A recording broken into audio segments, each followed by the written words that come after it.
Hello student, আমি রমেন। আজকে ম্যাথের ক্লাসে তোমাদের স্বাগত জানাই। আজকে ম্যাথের ক্লাসে অনুপাত সমানুপাতের কিছু শর্টকাট ট্রিক্স দেখাবো। আমরা আমাদের চ্যানেলে কিন্তু অধ্যায় ভিত্তিক ক্লাস করাচ্ছি। এর আগে কিন্তু লাভ ক্ষতি করিয়েছি, এখন অনুপাত সমানুপাত করাচ্ছি। পুরো শেষ পর্যন্ত ভিডিওটা দেখো। কিছু শর্টকাট ট্রিক্স তোমাদের দেখাবো, যেটা পরীক্ষা হলে গিয়ে খুবই কাজে লাগবে। সময় বাঁচাতে তোমাদের কিন্তু এই নিয়ম অবশ্যই শিখতে হবে।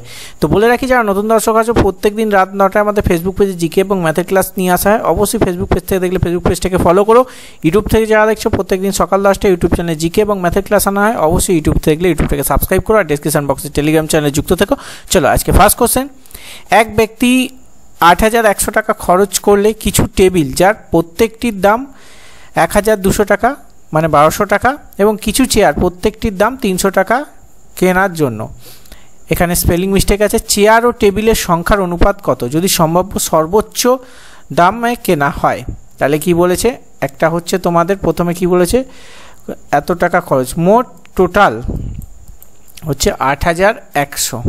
ওকে, এবার কি বলেছে, কিছু টেবিল যার প্রত্যেকটির দাম, টেবিল TABIL টেবিল শর্ট ফর্মেই লিখছি, টেবিল যার দাম হচ্ছে ১২০০ টাকা। ওকে, আর চেয়ার হচ্ছে ৩০০ টাকা। এবার দেখো, এই ফুল প্রসেসে, ঠিক আছে, এই প্রসেসে আমি অঙ্কটা কিভাবে ক্যালকুলেশনটা ছোট করা যায় সেটা আমাদের উদ্দেশ্য, তাই তো। এবার এইখানে যদি করি, সেটি শূন্য আছে, এখানে ৮১০০ আছে, ১২০০ আছে, ৩০০ আছে, অনেকটা লং প্রসেস হয়ে যাবে। তাই এর দুটো শূন্য, এর দুটো শূন্য, এর দুটো শূন্য কেটে দেবো। আলটিমেট পড়ে থাকলো টোটাল অ্যামাউন্ট ৮১, টেবিলের দাম ১২ টাকা, চেয়ারের দাম ৩ টাকা। ঠিক আছে, এবার ৮১ টাকা আমার পকেটে আছে। একটু কালিটা চেঞ্জ করে নিই, তাহলে বুঝতে তোমাদের সুবিধা হবে। ৮১ টাকা মনে করো তোমার পকেটে আছে। ১২ টাকা করে কটা তুমি টেবিল কিনলে, মানে ৭ বারং ৮৪ হচ্ছে, ৬ বারং ৭২, ৭২ টাকা কিন্তু পকেট থেকে বেরিয়ে গেল। ঠিক আছে, ছটা টেবিল কিনে পকেট থেকে ৭২ টাকা বেরিয়ে গেল। হাতে ক টাকা পড়ে থাকলো, তাহলে হচ্ছে ৮, ৯ টাকা হাতে পড়ে থাকলো। এবার যদি চেয়ারের দাম ৩ টাকা হয়, ৯ টাকায় কত, ৩টে চেয়ার কিনতে পারবো। ওকে, এবার কি বলেছে, অনুপাতটা চেয়েছে। তাহলে এখানে তোমাদের হবে কি বলেছে, প্রথমে চেয়ার ও টেবিল। চেয়ার হচ্ছে তোমাদের 3টে চেয়ার কিনলাম, আর টেবিল হচ্ছে 6টা কিনলাম। তাহলে যদি কাটো, এখানে 1:2, মানে অপশান এ হবে সঠিক উত্তর। আর লাস্টে এই যে কি অনুপাত চেয়েছে, চেয়ার আর টেবিলের অনুপাত চেয়েছে না টেবিল আর চেয়ারের অনুপাত চেয়েছে, এই জায়গাটা দেখে নেবে। এখানে যদি এক্সামিনার ঘুরিয়ে দিত, তাহলে কিন্তু অ্যান্সারটা ঘুরে যেত। ঠিক আছে, এইটা হচ্ছে অ্যান্সার। চলো বলে রাখি, তোমরা যারা আগামী দিনে WBPSC মিসেলিনিয়াসের জন্য পরীক্ষা দেবে, খুব কম সময় আছে হাতে, তোমাদের জন্য একটা জিকে সাজেশন রেডি করেছি, যার দাম হচ্ছে 69 টাকা। এখান থেকে প্রচুর কমন পারবে। ডেসক্রিপশন বক্সে লিঙ্ক আছে, সেখানে ক্লিক করে এটাকে পেমেন্ট করে তাড়াতাড়ি বাই করে নাও। যারা WBP কনস্টেবলের জন্য প্রস্তুতি নিচ্ছ, 10টা প্র্যাকটিস সেট রেডি করেছি, যার দাম হচ্ছে মাত্র 50 টাকা। KP কনস্টেবলের জন্য আমরা 20টি প্র্যাকটিস সেট রেডি করেছি, যার দাম হচ্ছে 99 টাকা। এবং WBP KPর জন্য যারা জিকে সাজেশন নিতে চাও, তাদের অবশ্যই 99 টাকা পেমেন্ট করতে হবে, যেখানে 5500 MCQ কোশ্চেন পেয়ে যাবে। প্রত্যেকটা PDF এর লিঙ্ক আমরা ডেসক্রিপশন বক্সে দিয়ে দিচ্ছি, সেখান থেকে ক্লিক করে অনলাইনে পেমেন্ট করে সেখান থেকে PDFটা ডাউনলোড করে নিতে পারো, বা আমাদের হোয়াটসঅ্যাপে যোগাযোগ করতে পারো। হোয়াটসঅ্যাপের মাধ্যমেও তোমরা বাই করতে পারো। হোয়াটসঅ্যাপ নাম্বার নিচে দেওয়া আছে 8017190064। তো তোমার যেটা পসিবল তাড়াতাড়ি এটাকে বাই করে বাড়িতে পড়তে থাকো, খুবই কাজে লাগবে। চলো নেক্সট কোশ্চেন। এক ব্যক্তি তার মাসিক আয় কিছু অংশ খরচ করে এবং কিছু অংশ সঞ্চয় করে। তার খরচ ও সঞ্চয়ের অনুপাত হচ্ছে 26:3, খরচ আর সঞ্চয়। ঠিক আছে, খরচ হচ্ছে 26 আর সঞ্চয় হচ্ছে 3। ওকে, যদি তার মাসিক আয় 7250 টাকা হতো, আর আয় বলেছে, আয় হচ্ছে 7250, এই ডাটা বলে দিয়েছে। এবার খরচ আর সঞ্চয় এই দুটোকে আমরা যদি যোগ করি, তাহলে আমাদের টোটাল আয়টা পাবো। তার আয় হচ্ছে, তারপর তো সে সঞ্চয় এবং খরচ করছে, তাহলে 29-এর মান বলে দিয়েছে 7250 টাকা। 29-এর কত গুণ বেশি আমাদের দেখতে হবে। এখানে যদি আমরা 29-এর 250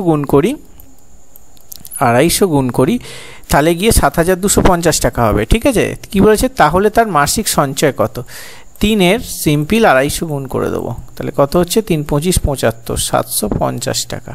ওকে, মানে অপশান সি এক্ষেত্রে সঠিক উত্তর। নেক্সট, 3 জন ছেলের গড় বয়স 25 এবং তাদের বয়সের অনুপাত 3:5:7, ছোট ছেলেটির বয়স কত? দেখো এই অঙ্কটা তুমি অনুপাত সমানুপাত দেখলেও অনুপাত সমানুপাতের সঙ্গে গড়ের নিয়মটা অ্যাড করে দিয়েছে। এইভাবে অঙ্কের কিন্তু স্টেপ চেঞ্জ হয়, স্টেপ মানে তোমাদের বিভিন্ন প্যাটার্ন চেঞ্জ হয়, কারণ দেখবে অনুপাতের সঙ্গে একটা নতুন মানে অন্য একটা নিয়ম অ্যাড করে দিয়ে সেটাকে নতুন ফরম্যাট তৈরি করে। এরকম অনেক কঠিন কঠিন প্রশ্ন হয়ে থাকে, বা এটা যেহেতু একদম ইজি।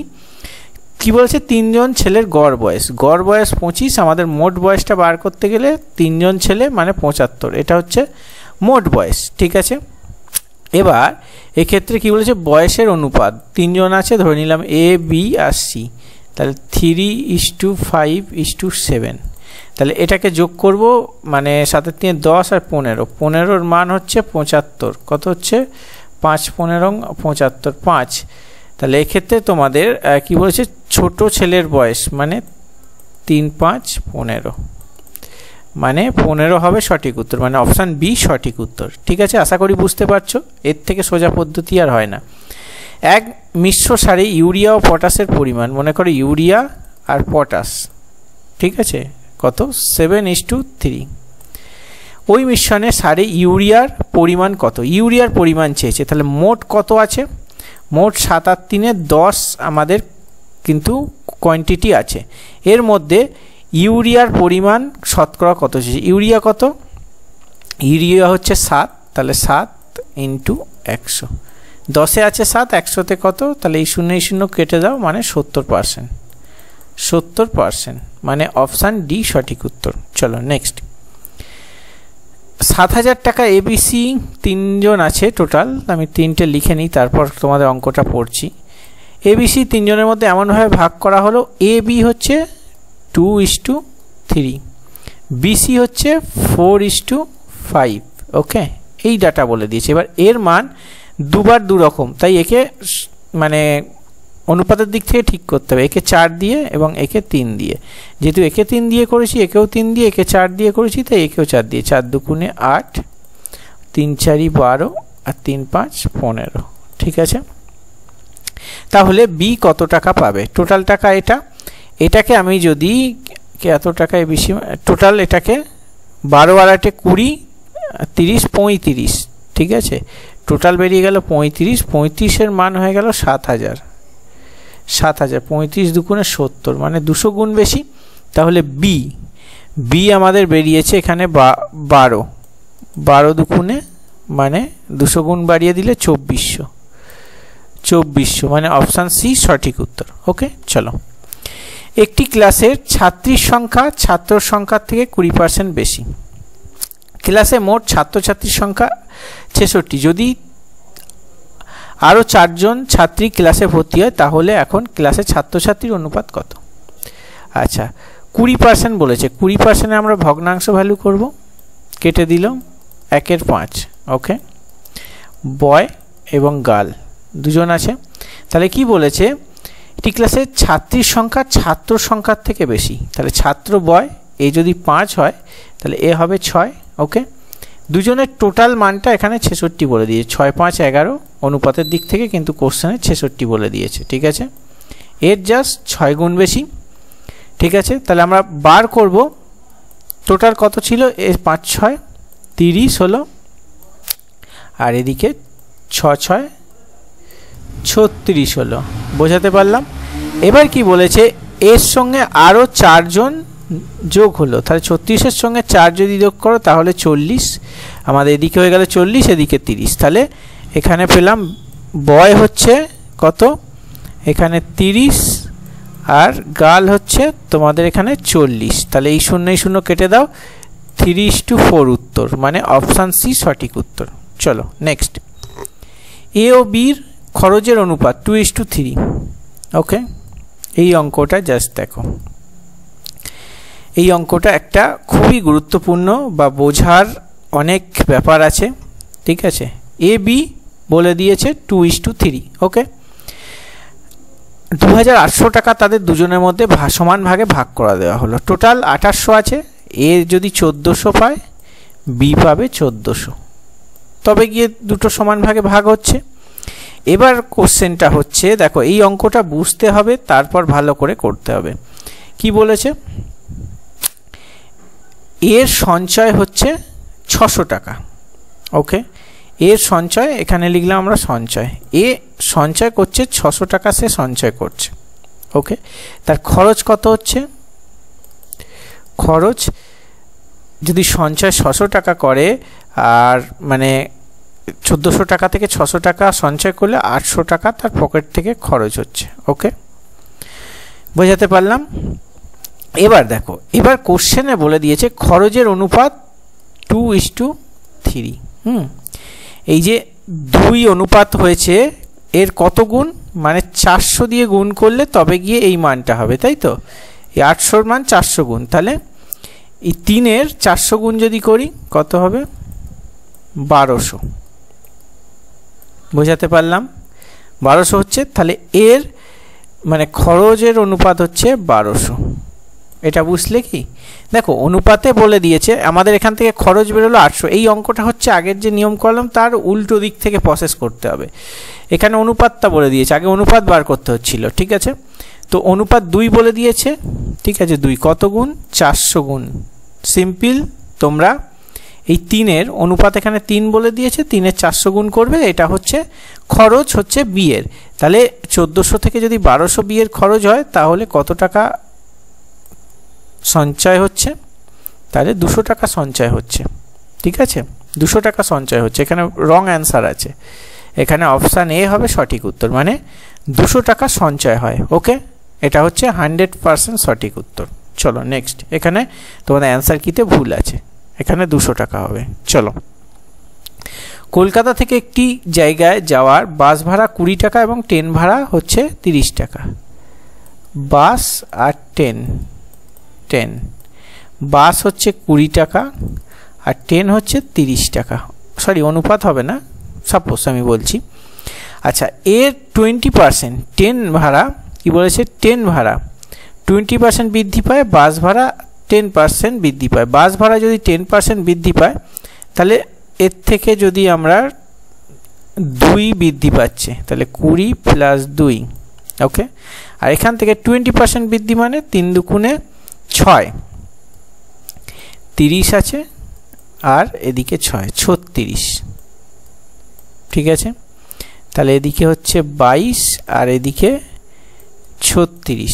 30 টাকা ছিল, 30 টাকা ছিল, তাহলে বাস ভাড়া হচ্ছে 10% বৃদ্ধি পাচ্ছে, এটা 10%, আর এটা হচ্ছে 20%। তাহলে 11 দুগুণে 22 আর 18 দুগুণে 36, মানে 11:18, মানে অপশান সি সঠিক উত্তর, ঠিক আছে? চলো নেক্সট, দুটি সংখ্যার অনুপাত 2:3। সংখ্যার সঙ্গে কত 9 যোগ করা হলে সেই অনুপাত হয় 3:4। সেম একই প্রসেস, বেসিক প্রসেস, 2:3 অনুপাত আছে, তার সঙ্গে যোগ করা হলে 3:4 হবে। এই যে মানটা 2 আর 1 3, 3 আর 1 4, সেম হচ্ছে। সেম না হলে এটাকে আমরা ক্যালকুলেশন করে সেম করতে পারতাম। তো 1-এর ভ্যালু এখানে 9, কত গুণ বেশি, 9 গুণ বেশি। কি বলেছে, সংখ্যা দুটির গুণফল কত? একটু কালিটা চেঞ্জ করে নিই, তাহলে বুঝতে তোমাদের সুবিধা হবে। তাহলে এদিকে হচ্ছে 9 দুগুণে 18, এদিকে হচ্ছে 3 9 27, ঠিক আছে? এদিকে 27 আর এইদিকে হচ্ছে 18। ওকে, তাহলে যদি 27 গুণ 18 করো, তাহলে গিয়ে এই গুণফলটা যা হবে সেটা উত্তর, ঠিক আছে? 27 56 6, লাস্টে কোনটা 6 আছে, এই যে অপশান বি সঠিক উত্তর, ঠিক আছে? ঠিক আছে, আমি কোনটা করলাম না, এই যে 7 8 56 56 6, আর বাকি কোনোটাই কিন্তু 6 নেই, এটাই 6 নেই, এটাই 6 নেই, এটাই 6 নেই, এটাই 6 আছে, মানে অপশান বি সঠিক উত্তর। 486 এইভাবেও সময় বাঁচাতে হয়। চলো নেক্সট, সীমা ও মিনার মধ্যে 25,000 টাকা 3:2 অনুপাতে বন্টন করা হয়। সীমা আর মিনা, ঠিক আছে? তো সেখানে 3:2 অনুপাতে 25,000 টাকা 3 2 5, 5-এর ভ্যালু হচ্ছে 25,000, 3 5 5 25, মানে 1-এর ভ্যালু 5,000। ঠিক আছে, এবার আমাদের কত ছিল আগে দেখতে হবে, সেটা মানটা বার করে নিতে হবে। তাহলে 3-এর 5,000 গুণ যদি করি, 1 2 3 3 5 15,000, 2-এর 5,000 গুণ 1 2 3 মানে 10,000, 3। ঠিক আছে, এবার এর সাথে আরও 5,000 যোগ করতে হবে। তাহলে আমাদের 15,000 সঙ্গে যারা আরও 5,000 যোগ করি, তাহলে এখানে হচ্ছে 20,000। 10,000 সঙ্গে আরও যদি 5,000 যোগ করি, তাহলে হচ্ছে 15,000। ঠিক আছে, তাহলে কি বলেছে, অংশের অনুপাত। তাহলে এই 3টে শূন্য কেটে দাও, এই 3টে কেটে দাও। ঠিক আছে, সেক্ষেত্রে 20:15 যদি করি, 5 দিয়ে 4 5 20 আর 3 5 15, 4:3, মানে অপশান ডি হবে তোমাদের এক্ষেত্রে সঠিক উত্তর। আজকে অনুপাত সমানুপাতের 10টা অঙ্ক করালাম, একদম শর্টকাট পদ্ধতিতে তোমাদের করিয়েছি। জানি না কোনো ইনস্টিটিউট বা কোনো চ্যানেল তোমাদের এত সোজা পদ্ধতিতে পেড ব্যাচেও অঙ্ক করায় কিনা। তো আমরা যেটুখানি প্রসেস শেখাচ্ছি, ইউনিক শেখাচ্ছি। তো অবশ্যই ভালো লাগলে লাইক করো, কমেন্ট বক্সে অবশ্যই কমেন্ট করে ফিডব্যাক দিও, আর অবশ্যই চ্যানেলের সাথে যুক্ত থেকো। আরও কিছু নতুন প্রসেস তোমাদের শেখাবো, যেটা হয়তো সম্পূর্ণ সোশ্যাল মিডিয়ায়, সেই প্রসেসগুলো হয়তো তোমরা এখনও জানো না বলে অঙ্ককে কঠিন বলে মনে হয়। চলো লাইক করে শেয়ার করে দিও, দেখা হচ্ছে নেক্সট ভিডিওতে। জয় হিন্দ, বন্দে মাতরম।